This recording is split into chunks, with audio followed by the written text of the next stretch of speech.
নমস্কাৰ বন্ধু বান্ধৱীসকল, কালি ভিডিঅ'টোত আপোনালোকক মই বজাৰৰ পৰা কি বস্তু কিনি আনিছিলোঁ তাক দেখুৱাইছিলোঁ আৰু সেই বজাৰখন আপোনালোকক নেক্সট ভিডিঅ'ত দেখাম বুলি কৈছিলোঁ আৰু সেই নেক্সট ভিডিঅ'টো হৈছে এইটোৱে। আৰু এই বজাৰখন আমাৰ ওচৰতে এখন LP স্কুল আছে। সেই LP স্কুলখনত পঢ়া সৰু সৰু ল'ৰা ছোৱালীবিলাকক কেনেকৈ বেপাৰ বাণিজ্য কৰা হয় তাৰে ওপৰত শিক্ষা দিবৰ বাবে অনুষ্ঠিত কৰা হৈছিলে।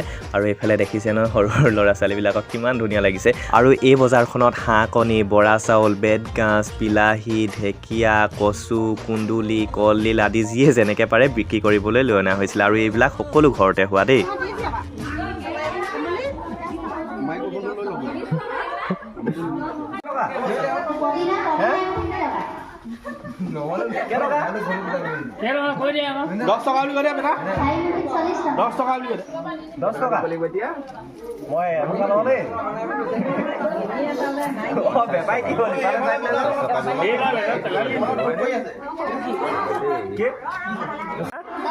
মোক দুটা দে,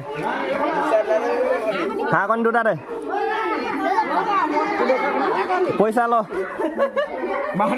খুচুৰা হ'ব নাই?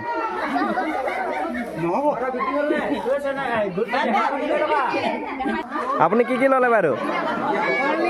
পচলা, বেতগাঁজ, তিতাকেৰেলা, বৰা চাউল, গাখীৰ।